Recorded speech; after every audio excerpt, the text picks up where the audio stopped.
Good afternoon. I'm Danny Kruger. I'm the chair of the All-Party Parliamentary Group for Dying Well, and I'm very glad to welcome you to our online meeting.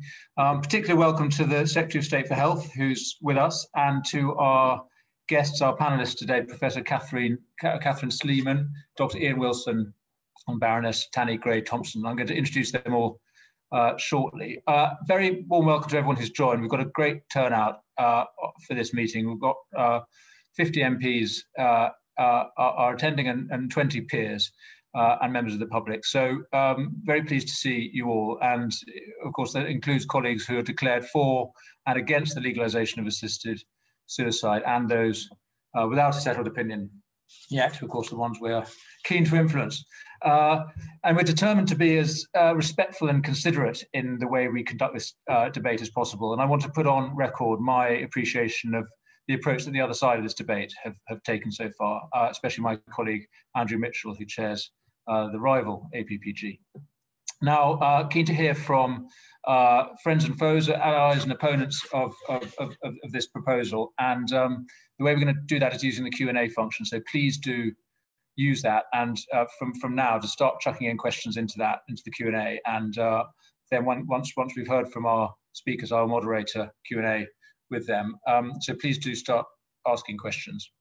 Now, this is of course a very important subject, and particularly timely given the introduction of Baroness Meach's bill into the Lords. And we also had a question to the Prime Minister today in PMQs calling for a vote in the Commons on assisted suicide. And the question today referred to the sad death of Noel Conway, who was a prominent campaigner for an assisted suicide law. So I think it's appropriate to mention this. The fact is that Mr. Conway had a painless and dignified death within the law as it currently stands. And he was able quite legally to come off the ventilator, which was keeping him alive, and with the help of his medical team, to slip away without shortness of breath, without pain, in dignity, and with his family around him. And the fact is, we do have a right to die on your own terms already in this country, but not the right to get lethal drugs prescribed on the NHS. That is the difference in our positions. And this APPG has a simple dual mission, which we see as two sides of the same coin. We support the extension of excellent palliative and end-of-life care to everyone who needs it. And as we'll hear tonight, that includes many, many people who don't get it currently. And secondly, we oppose the introduction of doctor-assisted suicide and euthanasia. And we see euthanasia as the logical next step once assisted suicide is allowed. And for us, this opposition is directly linked to the need for better palliative care. We don't see them as complementary policies, which our opponents do. They suggest that we can have good end-of-life care and assisted suicide on the NHS. Whereas we believe that if we introduce assisted suicide, this will increasingly become the expected option for people who are fearful that they may be facing a potentially difficult death. And we believe this because it's what's happened in the places where assisted suicide and euthanasia have been introduced already. What happens is, in Oregon, its use has increased 15-fold. 1,500% since it was introduced 23 years ago. In Holland, 1 in 25 of all deaths are recorded as euthanasia or assisted suicide. In some places, it's now the default way to die. And I don't believe that that's what we want for our country. Now, this is a more complicated argument to make than the simplistic, let's have both palliative care and assisted suicide. But that's the essential point that we want to get over this evening, that it's complicated. And we know this because the evidence shows that the more that people understand about assisted suicide, the less they support a change in the law. And the more experience that doctors have caring for people near the end of their lives, the less they support a change in the law. Only 5% of doctors working with people at the end of life want to see assisted suicide introduced. The people who understand this topic best recognize that the problem in our country is not the law around assisted suicide, it's the lack of good end-of-life care. And I hope that we can help parliamentarians to see this too. So I'm now going to welcome our panel to the screen. We've got Matt Hancock will appear, I hope, Secretary of State. We've got the great Paralympian, 11 times gold medalist, and now Baroness Tanni Grey-Thompson should be appearing. She's going to be talking about the perspective of disabled people. We have Dr. Ian Wilson, a leading consultant in pain medicine. And we have Catherine Sleeman, who I'm going to hand over to first. Catherine is the chair in palliative medicine, holds a chair in palliative medicine at King's College London, and she's a consultant at King's College Hospital. Here she is, Catherine. Welcome, and over to you. You'll need to unmute. Perfect. Thank you very much. So, debates about assisted dying, I think sometimes they muddle up what in my mind are two very separate questions. The first question is assisted dying morally okay? The second question is, should we legalise it? Now, my view is that I think assisted dying probably is morally okay, but I don't think it should be legalised. And the reason is because, in my view, on balance, the risk of harm of changing the law outweighs the risk of harm of leaving the law where it is. I'm going to make 4 points over the next few minutes, and the first is about autonomy. Arguments for assisted dying rely almost exclusively on autonomy. It's my right. It's what I would want. Framed as a rights-based issue, this is highly compelling. Who are we to deny a dying person their choice? But autonomy is simply not the most important ethical principle guiding medicine. We don't have the autonomous right to many things. I don't even have the autonomous right to antibiotics when I have a sore throat. That's not because of the potential for harm to me. It's because of the potential for harm to society.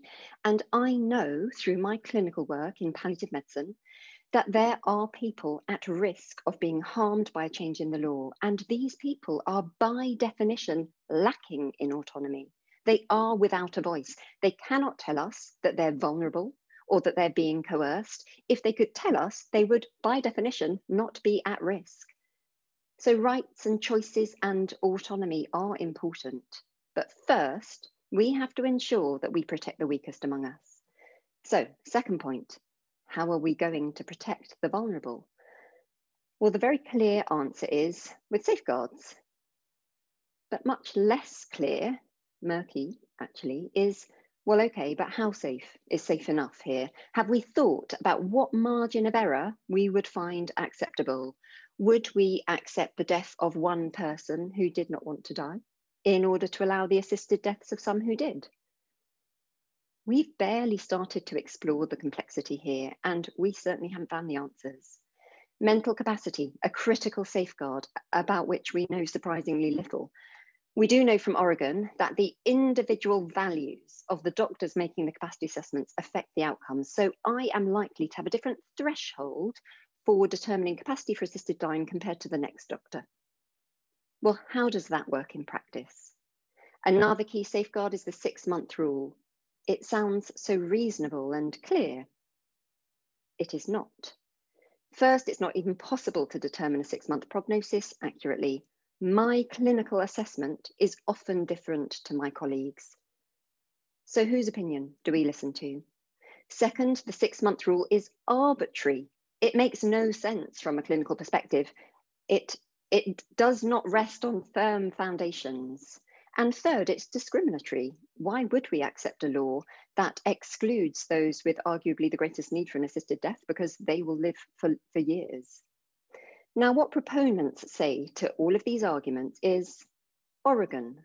In Oregon, they have decades of experience and there is no evidence of abuse of the law, which is reassuring until you realize that Oregon simply doesn't collect the sort of data you would need to determine this. Data on assisted deaths from Oregon comes from a form filled out by the physician who wrote the lethal prescription.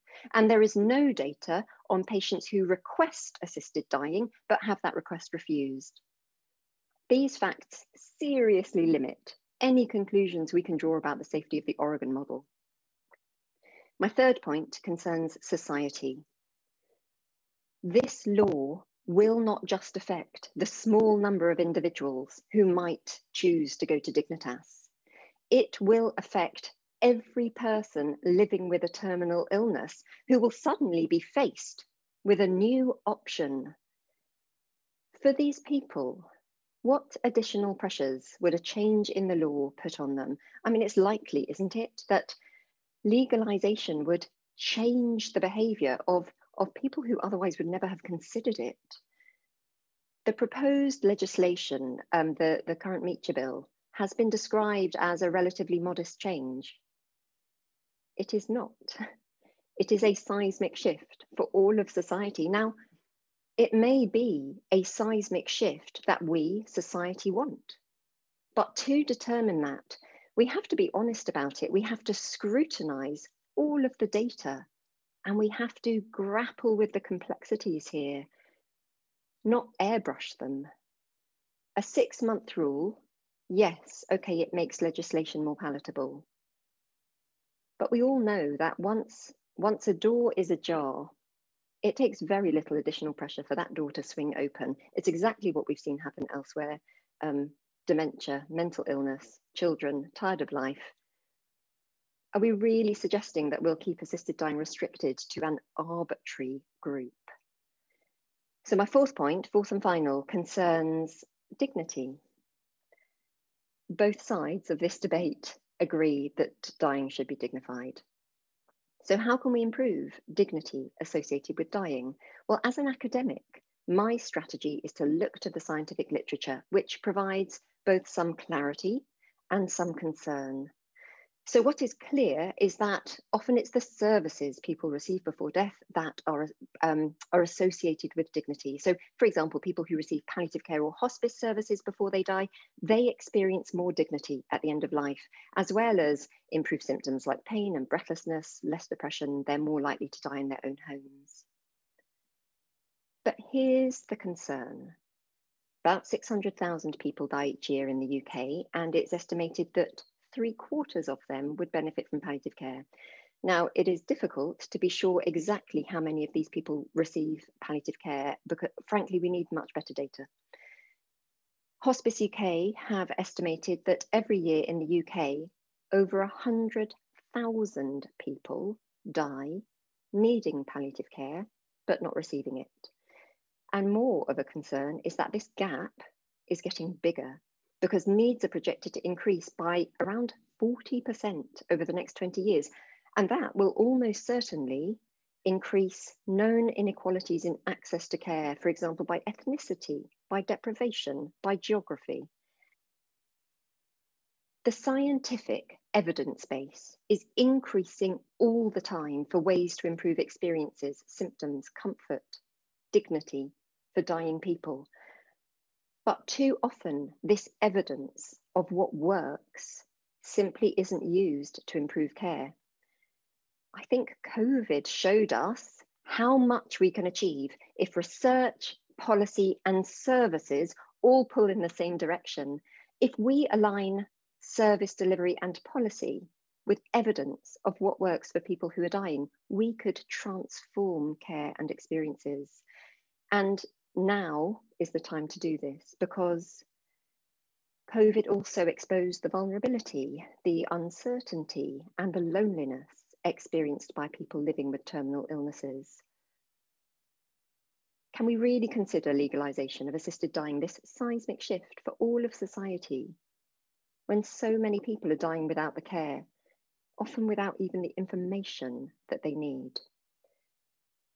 Now, I'm not denying actually that assisted dying may be the right thing for a small number of people. Frankly, unless they're my patient, I just don't feel it's my place to comment. And as I said before, I don't necessarily think assisted dying is morally wrong, but I am deeply concerned that our societal conversation is being driven by hyperbole and fear, not by evidence and information. And it's wrong and dangerous to frame this as a choice between suffering and suicide.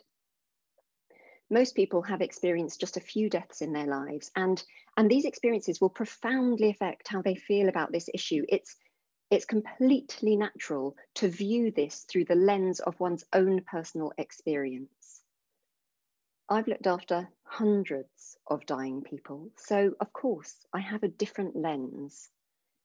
The people I look after, many of them are old, frail, deprived, They may have fluctuating capacity. They certainly have good days and bad days. One of the most common reasons for requesting assisted dying is feeling that you are a burden. It's hard to think of a more vulnerable population. This debate is not just about autonomy and individual freedoms, as important as these concepts are. And it's not just about what we would want, as natural as this instinct is. We have to be sure that the risk of harm of changing the law does not outweigh the risk of harm of leaving the law where it is. And right now, in my view, that condition hasn't been met. Thank you. Catherine, thank you so much. That is very, very powerful. And your point towards the end about the evidence base is well taken. I'm going to come to the Secretary of State with that point after this. Thank you, Catherine. Right, I turn now to Ian Wilson, who's a consultant in pain medicine and anaesthesia on the NHS and former Chief Officer of the BMA. So Ian, welcome, and over to you. You'll need to unmute.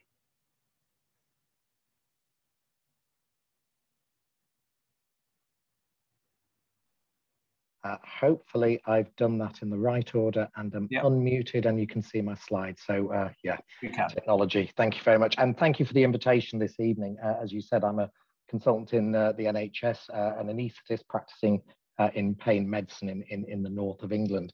And you've asked me to talk a little bit about the BMA's research project, the qualitative study on end-of-life care and physician-assisted dying, which we undertook and published on in 2016. And published 3 volumes in 2016. And this arose because of a need for some qualitative studies that really dug into some of the complex issues underlying a great deal of misinformation and misunderstanding and a variety of views across the profession on assisted dying and on end-of-life care. But in particular was to look at things in depth. And that was the really essential thing, that nobody else had really done any qualitative work that looked at the depth of feelings and the depth of understanding. And what I've done this evening is to try and put together, because there's 3 volumes here, so there's an awful lot to pick out, but I've tried to put together some of the key elements, the frequently brought out elements, and some things that impacted particularly in my field of interest and expertise. And I'll try and make those clear where I've put a view in as opposed to just the facts of the matter. But what I learned from the research and what followed from that research was that people hadn't really thought much, if at all, about their own death.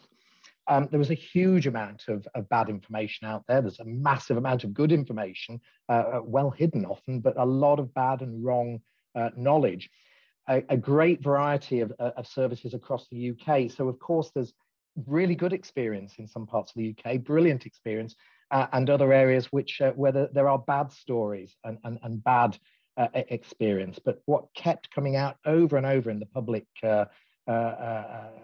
consultations we had was the immense trust that people had in their doctors to do the right thing by them and to help them, and the massive impact of families, both for good and ill. We got good stories and bad stories, because of course not every family situation is a perfectly happy scenario. But also that people respond with a sense of altruism. So when reflecting on physician-assisted dying or assisted dying, their main aim was to want to ease suffering, an altruistic approach. But the debate, the practice, and the nuances are considerably more complex than being for assisted dying or against assisted dying. And to some extent, that was why this project was so important. And we did find in the study groups that the more people found out, the more they rethought their positions in some extent in both directions, but certainly took the time to rethink. What I know from pain medicine is there's a massive unmet need. That terminal patients are actually not the hardest ones for me to treat. They're in many ways the most straightforward ones to treat. And most pains can be helped by using a biopsychosocial approach, which combines the physical, the emotional, the spiritual, and the social. But it's important to understand that actually the medicines we use, the pain medication, is actually pretty safe. And there's a lot of paranoia out there, and many doctors remain very nervous of strong painkillers because of a mythology, perhaps around litigation, perhaps around anxiety, perhaps that straight mythology, and what came out partly is the Shipman era. So many doctors are quite reluctant to use the tools that are actually already available. And I think it's important to understand that titrating strong medicines to effect is good medicine. It's not euthanasia. We asked people to comment on their fears and on their hopes, and this is a word box. I'm not expecting to go through every word on there, but I've highlighted one or two that had particular focus from the groups that we surveyed and groups we sat with, or TNS sat with, and some that held particular prominence for me and in what I do. And naturally, the main concerns were pain and the impact on family from patients. Doctors tended to emphasize more specific symptoms and were a little less focused on the impact of family and on loved ones.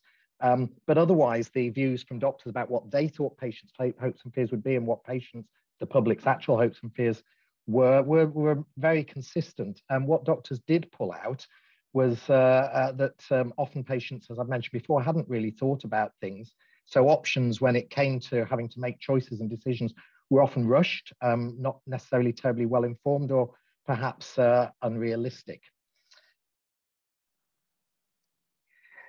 But all parties were really good at helping us define what good care should look like, combining the physical needs, the practical needs, and the emotional needs. And again, I've highlighted a couple of areas that I thought might be of particular interest. What was interesting is how participants were largely unaware of what was available to them, and that's really important. And these three elements that I've highlighted up here are vital to consider all three elements, and that's what's matched my experience as a practicing doctor, that when things aren't going so well, it tends to be one of those elements is missing. But communication, timeliness, and access were clearly important. Now, of course, defining what's good and turning it into practice is the trick that many of us are trying to deal with on a daily basis. And these are the findings that TNS gave us, looking at what worked well and what worked less well. And again, I've highlighted one or two areas, notably the importance of early intervention, consistency, and good access. And like I said, some geographical areas in the study groups had a brilliant experience of fantastic services, and in some geographical areas, it was all but absent. So we pulled together four overarching themes where there are great examples of practice. And the four boxes on the top of that slide are from the study, and the two boxes at the bottom are my thoughts and reflections from those areas, and the need to prioritize end-of-life care, as we've been talking about. But when I look at boxes 3 and 4 about the need for training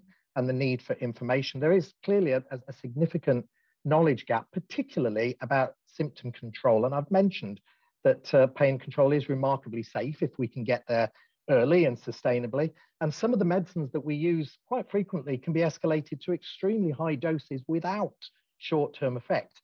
Again, titrating up good pain relief is good medicine, not euthanasia. And it's remarkably rare that patients come to lasting harm as a result of using opioids. I'm talking about morphine in that way. And I certainly recall my own consultant mentor when I was in training somewhat frustratedly teaching me that I should start to worry when a patient was on 1,000 milligrams of morphine, and most are actually managed in the tens, not the thousands.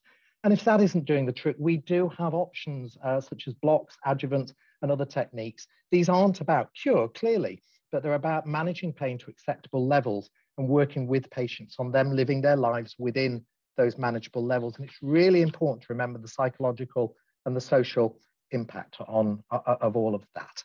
So there are challenges in providing good end-of-life care. I pulled out 4 that are very important in the area I work in, and in terms of pain management and pain medicine, it's largely the access that's the problem, not the technology or the science.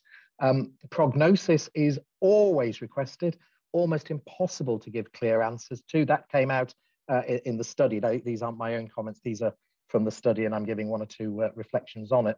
And of course, a condition dependent, and one's ability to give a reasonable prognosis has a big impact on on trust between a clinician and the public and patients. Mental capacity, and it's consistent, it changes rapidly. It can change hour by hour. It's more likely to be a slightly longer period, but it does evolve, and skills in assessing that are really important to get right and are not as widespread as we might really hope. And I would like to highlight depression, because even in my non-end of life patients, my patients that aren't facing the end of life soon, the depression is a huge part of their pain experience, absolutely massive. And the consequential suffering is very highly dependent on their mental state and engagement with all sorts of things. It's not simply and only the physical impact of the pain. So we did brief all our groups, public and patients, on what physician-assisted dying looked like in different jurisdictions and areas and the practicalities. And what was interesting and perhaps alarming was how little people actually knew, and how surprised was the word they were at some of the information, in particular that it wasn't a matter of a quick injection. And I put up a soundbite here because we heard very, very frequently that people assumed that it was like just taking a dog to the vet. But about the amount of time it would take and all sorts of other things that were unclear. And we also heard that the purpose of the study, I suppose, that there was so much poor information out there that we really did need to get into the nuts and bolts of what this was about, not simply getting hung up on the rights and wrongs. Danny, I'm well aware that I've hit 10 minutes. If you wave at me, I will skip over, but if you allow me a little time, I will try and speed up. The impact on the doctor-patient relationship was a key part of the study, and many respondents, interestingly, spontaneously expressed concern for the emotional impact on their doctor. Although overall, the public were largely balanced in their views on whether assisted dying would have either a positive, negative, or neutral impact on the doctor-patient relationship. Doctors tending to much more to the right-hand side of this slide. However, a lot would depend on where decisions about eligibility might take place, and both public and doctors gave us quite a lot of detail about where that might sit. The public generally wanting the involvement of doctors or specialists, but often thought a committee or panel might be better, and wanting that kind of involvement for the reasons that are outlined on the slide. The doctors tended to be much more inclined towards a more judicial system. The public's opposition to that was largely because of perception of courts as being places of crime and punishment, rather than the other aspects that the courts could bring to it. But one of the things that came out quite clearly was doctors really wanting them, didn't really want it to be them involved and someone else wanting to be involved, but very much more a team approach because of their anxieties about safety and consistency. So it was clear there's a range of views, and I've used the 3 vox pops here, that some saying if they were diagnosed with an illness, they might be more reluctant to seek help, and others saying if it was legal, there'd be more options open to them, because of course there was a spectrum of views, and a number of comments reinforcing some professional reluctances. So I learned a lot. I learned people hadn't thought about things. There was a lot of bad information. People trust their doctors. Their family are important in these decisions. And there's a desire to ease suffering. But again, to emphasize, the debate is so much more than about whether one is for or against it on a principled basis. And the more you think about it, the more there is to consider. So in doing this, whilst I've given you such a quick skip through what is quite a large piece of research, and I do ask that people actually go and read these documents and draw their own conclusions. These are mine conclusions. You might come to different ones. But at least us all accept that it's far more complex with far more consequences than may be apparent. And like any decent research, should always conclude with the phrase, more research, more information is needed. And in this case, to help society and its legislators in deciding the way forward. Because a personal remark here, whatever decisions you folks make, it will be the likes of me that are sitting in front of patients who are desperate and want the right options open to them. So please, colleagues, take the time to get this right. Thank you. Ian, thank you very much indeed. Very, very helpful stuff. Right, I'm going to jump straight to Tanny, but first, just to remind people, please do use the Q&A function to put questions in. We've got a few coming in, which is good, but please keep them coming. Tanny Gray-Thompson needs very little introduction. Familiar face in Parliament. Tanny, over to you. Thank you very much, and thank you for the chance to speak today. What I wanted to ask people to consider was the impact that a potential change on the law will have on disabled people. And of course, I'm not speaking for all disabled people. I just bring a varied number of views to this discussion. One of the things that we always have to deal with is the conflation of disability, frailty, and illness. And especially illness and disability are often wrongly used interchangeably. And Catherine and Ian both raised prognosis, and some would say that 6 months that's been included in the bill would exclude disabled people. But there are many disabled people who, it could be reasonably argued, would have 6 months left to live. And right now, we have to take the context of how disabled people feel at the moment in time. Many disabled people feel left behind or forgotten. We are so far from inclusion in society. There are issues rarely get to the top of any priority list. Or when we debate disability in Parliament, it's around reforming the welfare system and health and social care. And so much of that is about proving and confirming what disabled people can't do, that it actually has a significant impact on them. Now, as a Paralympian, the 2012 Games were amazing. They were an incredible showcase of disability talent, but it did not change the world for disabled people. And quite frankly, I'm tired of non-disabled people telling me that it did. It feels like we've ticked a box, we had a great Games, so we've done enough for them, we don't need to do any more. In the time since 2012, disability hate crime against children and adults has shown an exponential rise. The poverty index has shown that the majority of people who live in poverty are either disabled or live with someone who's disabled. We know there's an extra cost of disability. The employment gap is twice the national average.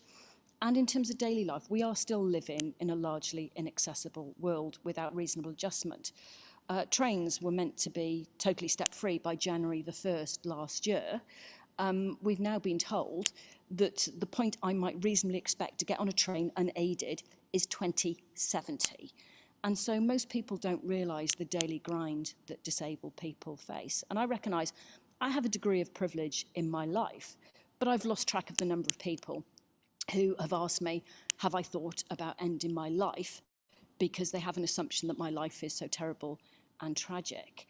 And if I take us to a different argument, when we had the discussion on the ban of disposable straws, it was incredible to see the extraordinary targeting of disabled people who needed them. It was actually, quite frankly, quite frightening, not just that they hated turtles and wanted to destroy the environment, but they actually had no right to live if you needed something as simple as a straw. We don't talk about death, but we also don't talk about disability and impairment. And often people's attitude to disability is slightly interesting. The thing that most often people say to me is they couldn't bear it if they were incontinent. Well, I am, and it is not even vaguely the hardest thing in my life. If you banned catheters, that might change how I was able to live. But people's underlying view of disability is inherently negative. And that is before we had the impact of COVID, of the do not attempt resuscitation orders, or the way that they were brought in without having a conversation about shielding.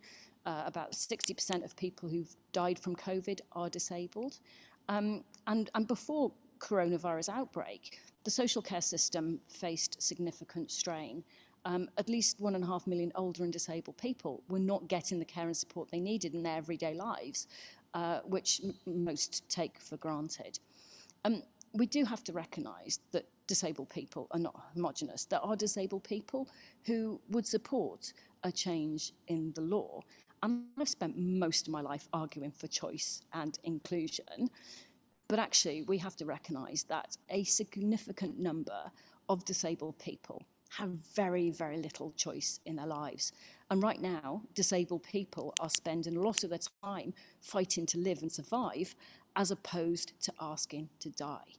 I realise I've covered a number of things, and I know we're going to come back to it at a later session. But I would just ask people to think about the impact on disabled people, that we are somewhere in the waiting room for assisted suicide to have us included. Thank you. Very powerful, Tanny. Thank you so much for that. Right. Secretary of State, thanks very much indeed for joining us. This is greatly appreciated. We know you've got to go at exactly 10:02, so we've got 15 minutes with you. Are you happy just to respond to what you've heard? And then I've got a couple of questions to put to you, and then we'll see how we're doing for time. Is that okay? Yes. Yeah. Terrific. And thank you very much for organising this, Danny, and thank you very much for having me. As Health Secretary, I think that I have a role in this debate that I respect the role that the Health Secretary ought to play in it, which is that I think it is, to your point, Dr. Sleeman, incredibly important that as and when there is a debate on the question of assisted dying, that it is well informed, that it's informed by the evidence, and most of all, the debate itself is respectful and reasonable of what is a very very sensitive and challenging area. Now, it's unusual in areas of public life because, quite rightly, it is an area that is one as a matter of conscience for all members of Parliament. But I do think that making sure we have the fullest evidence base and the data, including that you were talking about, on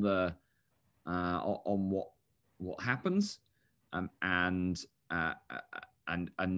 to have the debate as well informed as possible, I think that is important.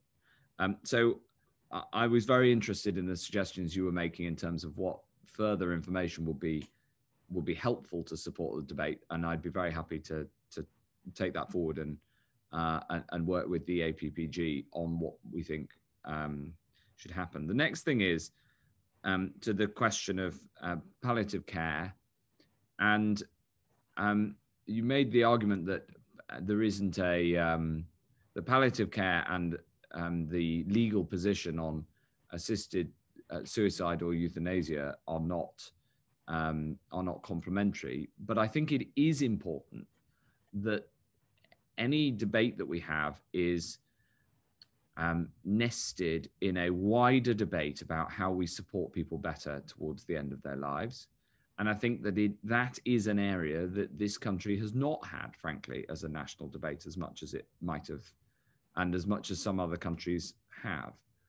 And I also think that, to Ian Wilson's point, that there are lessons here from what happened during COVID as well. There are lessons of things that need to be protected against. And as Tanny Gray-Thompson raised, the question of the use against the rules and against the guidance and against clinical recommended practice of DNRs in some individual cases where that evidence has been brought to light.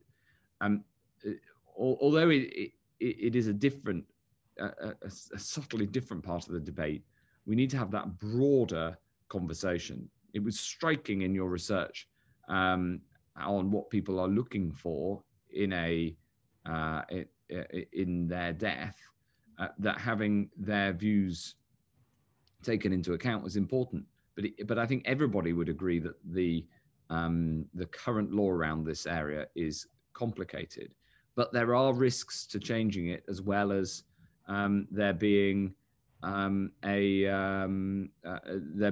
problems with the way that the current law is drafted. So the government's position is that we don't take a view on a change in the law, but we also are not recommending and don't think that there should be a change in the law, because we think that these questions are for Parliament. And I take a particular view within that debate that I think, as Health Secretary, it's in a way I see myself as the parliamentarian whose job is to make sure that the debate is a high quality one when it comes. Matt, thank you very much indeed. Well, I want to come on to your point about the evidence then. Thank you for what you said. Just firstly, a question about money, though, I'm afraid, which is the evidence the evidence is clear that good quality palliative care is high value care. It's better for patients and it's better for the system overall because it reduces demand on the acute system. So do you accept that basic proposition and therefore the case for proper funding of palliative care and end-of-life care? Well, I do think that there's a case to be made here, and I think it's something that we should work on. I think we've got to be very careful to ensure what that case is, though. I'm a strong supporter of the of philanthropic support for contributions to the philanthropic basis of many hospices, for instance. And I think that it's important that that happens. And I think that the mixed model has a huge attractions when it comes specifically to hospice funding. It does, of course, have challenges, and the closure of many shops and the challenge to the funding models of many hospices during the crisis was a significant, what was the manifestation of some of those challenges. We as government put money in. I'm very keen that that doesn't crowd out the philanthropic support on which the sector relies. Having said all of that, there is a clear need for further investment, and but I don't see it as an either or. I think these debates are the debate that is happening in Parliament. As you say, I wasn't at Prime Minister's questions, but I understand a question was raised that you mentioned. I think these things are all important, and it's important to have a holistic debate about end-of-life care that takes into account both the legal structure and also of course, the funding and the way that provision of care is put in place. Thank you very much for that. I mean, it's worth pointing out that the current spending on end-of-life care, about a third of that is met by the government at the moment. And as you say, there's a mixed economy, and which is a very welcome and important aspect. And I was on a call this morning with a Sue Ryder charity and many others talking about the funding for hospices, and it was very much acknowledged how much the government had helped the sector during the crisis. But looking forward, there is a major shortfall in support. And while I support philanthropy and civil society very strongly, but there's a clear need for greater government contribution in our view. And Secretary said, secondly, you mentioned the need for evidence, something we share very strongly, and I think across the House and across this debate that is acknowledged. But as Catherine Sleeman was explaining, the fact is that there is a paucity of data on the experience of people at the end of life.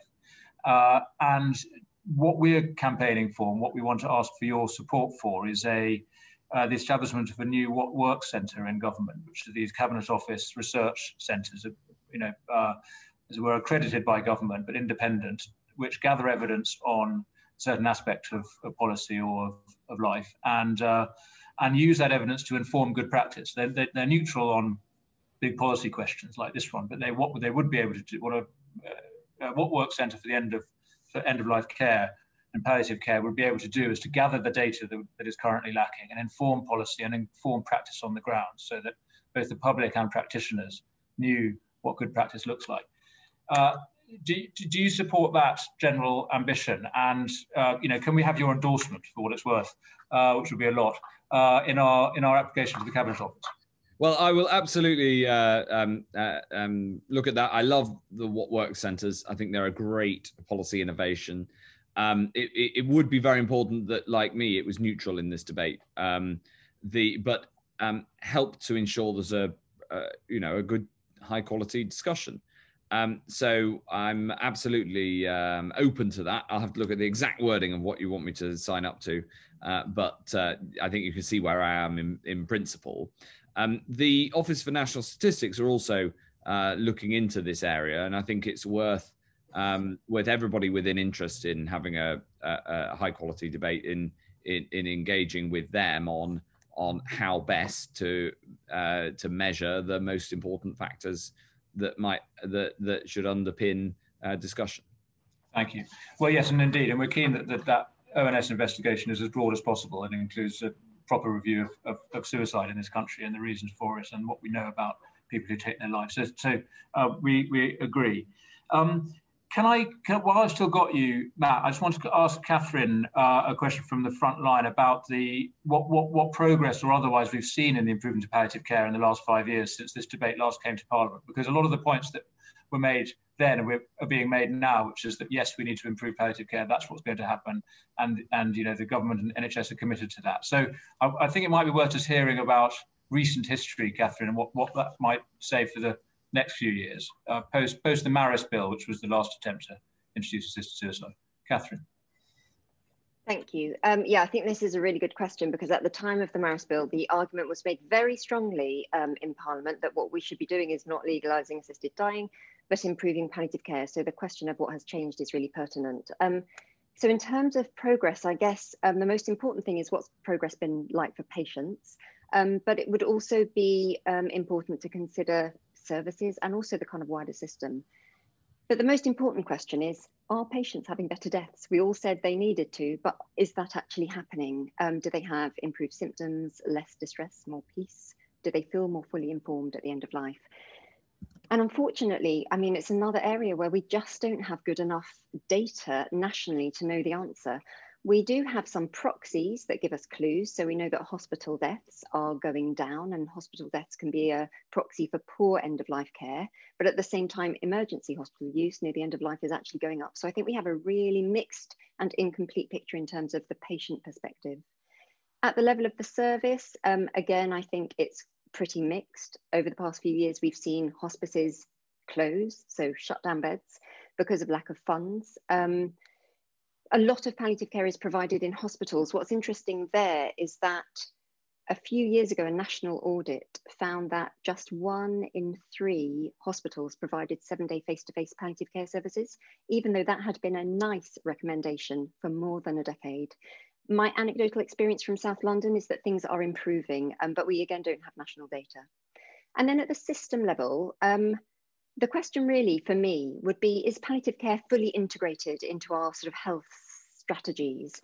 We did a study a few years ago. It was a documentary analysis of health and wellbeing board strategies. So we looked through every single strategy to see what they were saying about palliative and end-of-life care.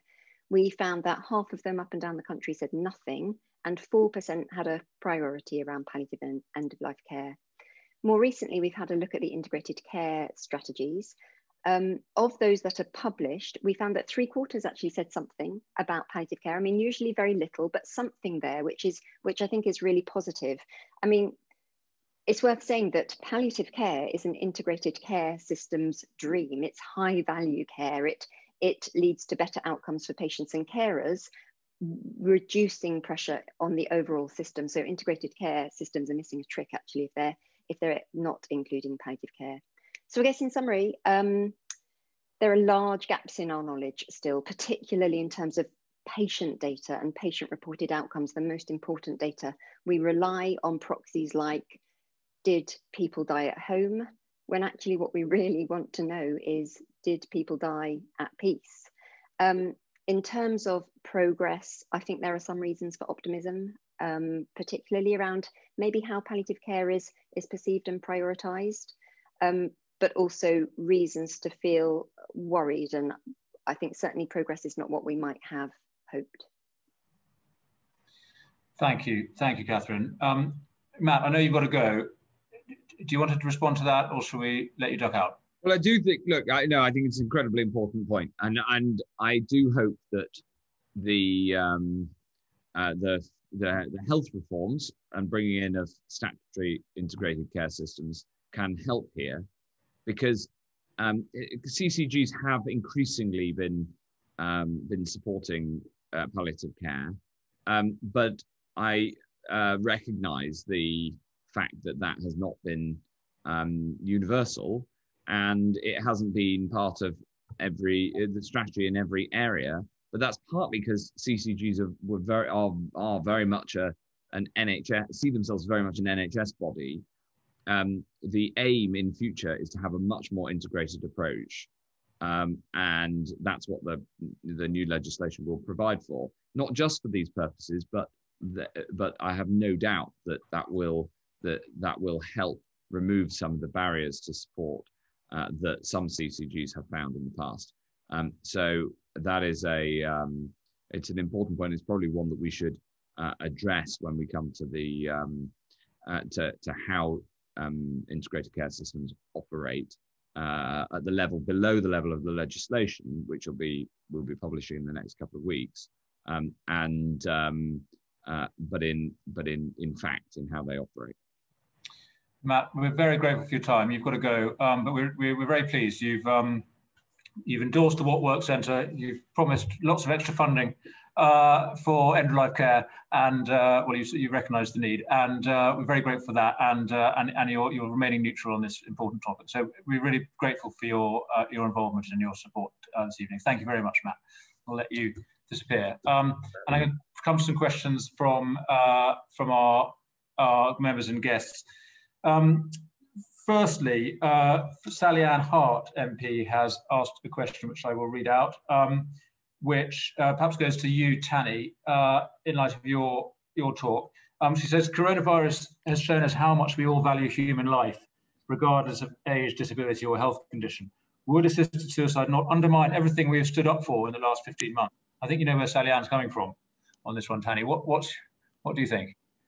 Yeah, I think it does undermine how disabled people feel included in society. And I think in Parliament we've got a chance to prove how much life and disabled people's lives mean to us, because we're overdue legislation on both health and social care and welfare reform. And I think we can show very clearly how the most vulnerable should be protected.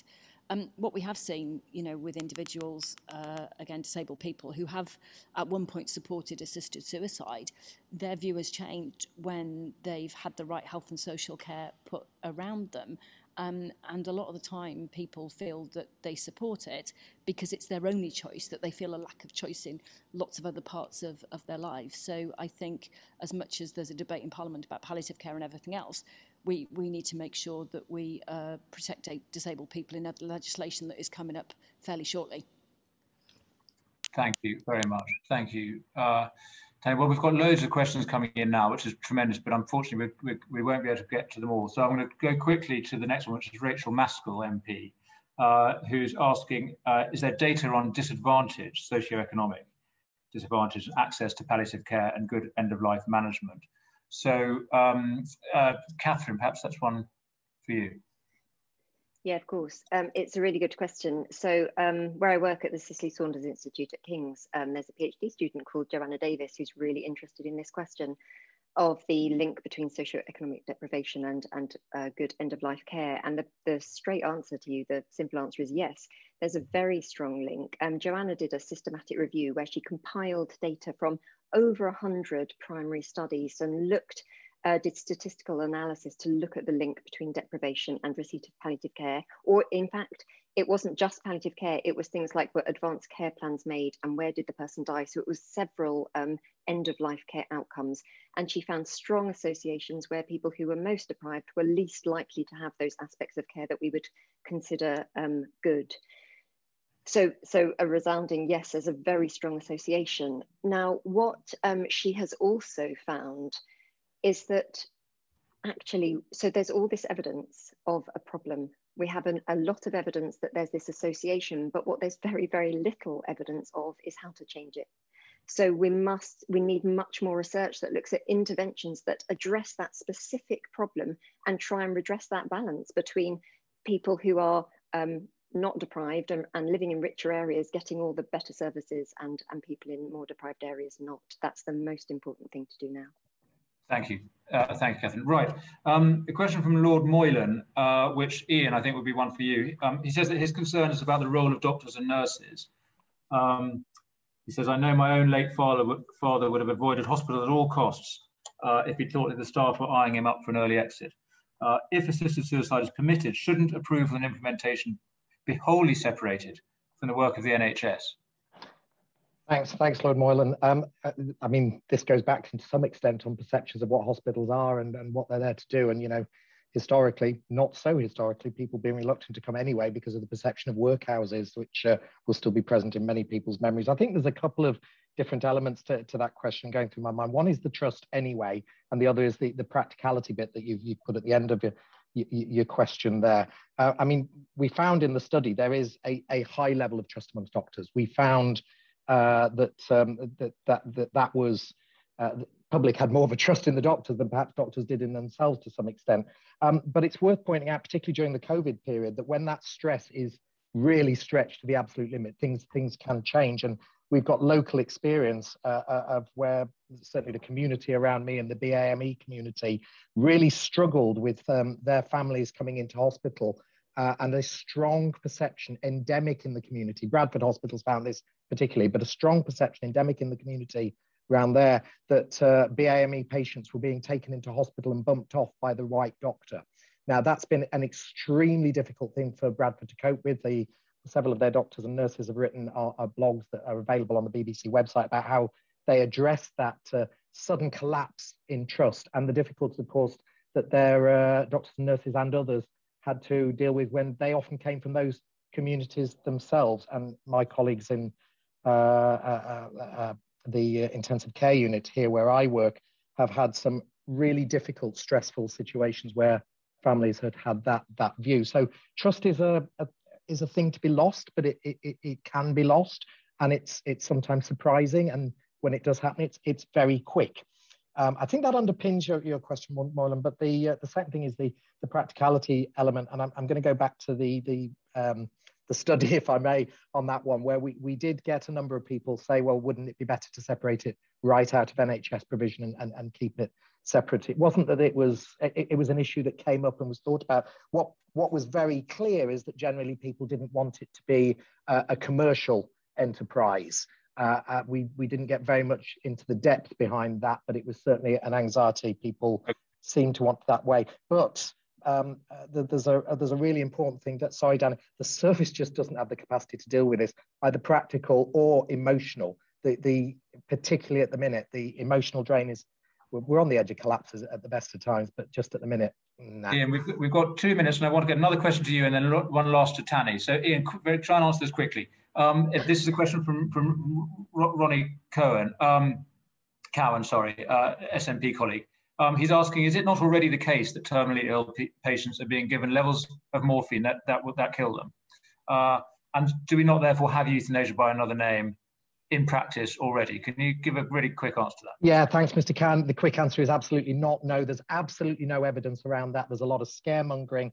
We collect a lot of data, and I would say, nothing is impossible. Of course, nothing's impossible, but the safeguards in place is it's at best improbable. People who are dying get morphine. People who are dying die. There isn't a straight line connection between the two. I use these medicines in people who are not at end of life and they're living their lives. We use the medicines to help them live their lives. Often, as I mentioned before in my talk, at often very high doses indeed, but we work on getting them down to the lowest dose that allows them to live the life that they want to live. It isn't, escalating the right dose for the right patient doesn't kill them off. These medicines aren't things that kill people off. And in fact, the tools used to create an assisted death are not these medicines. They're not the painkillers. Okay. So no. Got it. Fantastic. We must quickly, I want to end with this question to Tanny, which is a question from Mariana Scooby, who's from the Glasgow Disability Alliance and is disabled herself. And she asks that we often hear there will be safeguards, but where were the safeguards when the Winterbourne View scandal happened? There were safeguards during COVID-19, yet disabled people still had DNAR orders applied, and many were refused treatment. Disabled people still face systematic institutionalized discrimination, as you were saying, Tanny. Therefore, they would never be safe. How can it be ethical to be discussing a debate to legalize the ending of people's lives when assistance that severely disabled people need to live with dignity is not even guaranteed, despite being enshrined in law? Tanny. Yeah, we're constantly told that there will be safeguards, but no idea what they're going to be. And we're asked to pass the law and then work out the safeguards.